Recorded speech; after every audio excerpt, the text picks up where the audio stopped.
Yo, what's up mga kamoto? Welcome back sa ating YouTube channel. Nagbabalik naman tayo sa ating channel mga kamoto, Z Moto. Alright, for topic natin for today's vlog mga kamoto, about sa mga yung maluwag na kadena mga kamoto, no? Reminder po sa ating mga kapwa riders dyan na walang alam kung paano ang tamang maintenance ng ating mga motor. At saka yung topic natin for this video mga kamoto, yung sa mga kadena na hindi ang tamang pag-adjust, no?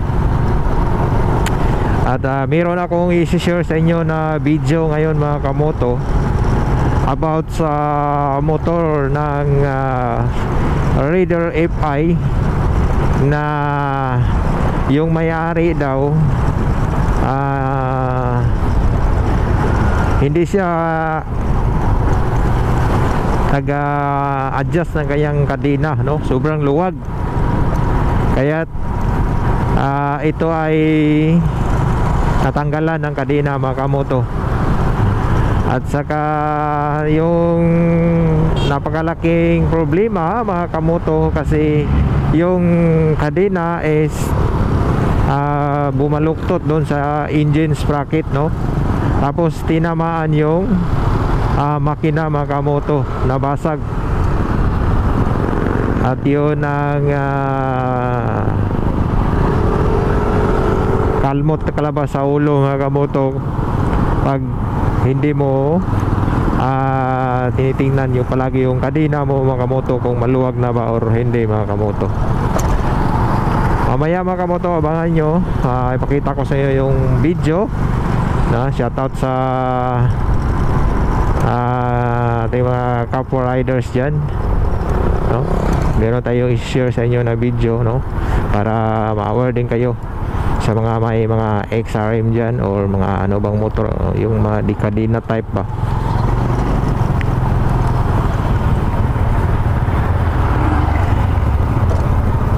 Saka mamaya din mga kamoto, i-share ko din sa inyo yung base engine oil na ginagamit ko. Susunod na lang siguro yun mga kamoto, yung next vlog na lang siguro i-share ko sa inyo yung the best engine oil na ginagamit ko mga kamoto, since pagbili ko nito ng aking XRM 125, no? Ito na mga kamoto, no? I-play ko sa inyo itong video na nasira sa kanyang motor na Raider FI mga kamoto. Alright, keep watching mga kamoto. Ito na. For awareness lang guys, kasi ito na, marami na naka-experience na to eh. And basag, butas. So may mga mas worse pa dyan, mas malalaki yung butas.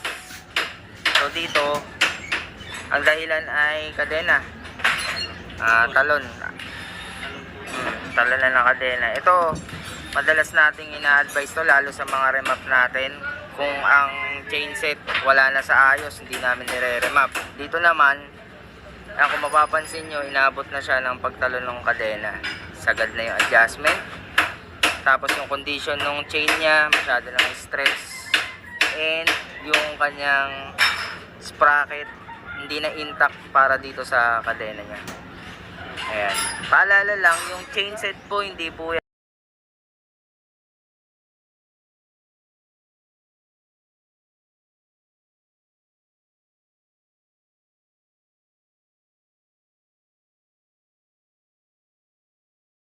So ito, kailangan natin siyang biyakin. Kung nakikita nyo naman, malakas kasi yung pressure dyan, di ubra yung mga tapal-tapal lang, no kuya? Pwede. Tapal. Limang araw. Tapalan lang ng parang... Kailangan talagang biyakin. i-repair itong butas, papahinang. option na lang ni customer kung gusto niyang palitan na ng buo or hihinangin. So bibiyakin to ngayon at makikita nyo na rin kung ano yung mga solutions na igagawa natin.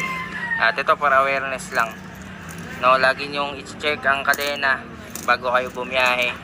I-maintenance na ibaba na yung engine. Ayan boss. Kaya pa yun na epoxy ah. Tingin mo boss, kaya pa? Meron pa dyan yung isa, mahaba. Kaya ka pala epoxy oh. Makakakapalan lang. Dito guys, wala naman tayong problema sa mga yan. Kakalasin lang naman yan tapos ibabalik. Ang focus natin talaga is yung bitak dun sa crankshell. Alright, yun ang video mga kamoto, no. Nakita nyo kasi natanggalan daw to ng kadena, no. Sabi ng may-ari natanggalan daw siya ng kadena kaya nagproblema. Sabi niya sa mekaniko, pwede pa ba yan DIY or lagyan ng pandikit, no. Bis sa kanyang mga kamoto, pag ganyan talaga, pwede naman yan lagyan ng pandikit, yung tawag na epoxy. Pero dati ng panahon din mga kamoto, tatagas din yan kasi mainit kasi yung makina. Kaya desisyonan siguro sa may-ari na palitan na lang yan ng bago. Pwede naman yan palitan ng bagong cover mga kamoto, no. Alright, yun lang nating topic natin for today's video mga kamoto, no. Sobrang malaking tulong po yan sa mga riders na ang tamang pag-maintenance ng kanilang motor mga kamoto. Kaya ito ay ating topic for today's video. Sana ay meron kayong mapulutan na aral mga kamoto sa ating mga XRM. Huwag lang natin kalimutan pag tayo'y sasangka natin sa ating motor, i-check lang muna natin yung ating basic check na kadena, tapos yung gulong, so, kung okay ba o hindi ba pudpud yung gulong natin, no? At saka importante talaga yung kadena mga kamoto, kasi magproblema ka kasi yan pag natanggalan ka, kasi magbuluktot yan dun sa engine sprocket. Kaya yun sa akin mga kamoto, tinanggalan ko na ng cover yung engine sprocket ko, kay pagkat ito matanggal, hindi siya magbuluktot dun sa loob. Alright mga kamoto, yun lang siguro yung vlog natin for today's video. At kung bago ka pa lang sa aking channel, please like and share and subscribe. At saka yung sa aking mga viewers na nagkataka sa aking channel mga kamoto, no, kung gusto nyo nitong vlog na ganito mga kamoto, yung moto vlogging, at gusto nyo yung support sa akin, at maraming salamat pa rin sa inyong suporta. At saka kung hindi nakarelate sa ating video, pwede naman kayo mag-skip mga kamoto, okay lang yun, mag-skip kayo, or pwede kayo, o gusto nyo mag-stay dito sa aking channel at gusto mo yung manood sa aking mga YouTube channel at sa aking mga video, at marako pa dyan pasalamat sa inyo mga kamoto na walang sawang sumusuporta sa aking channel. Alright, big shoutout po sa ating mga solid viewers natin dyan, ating mga subscribers. Shoutout po sa inyo lahat. God bless po, and ride safe tayong lahat. This is Zed Moto. Peace out.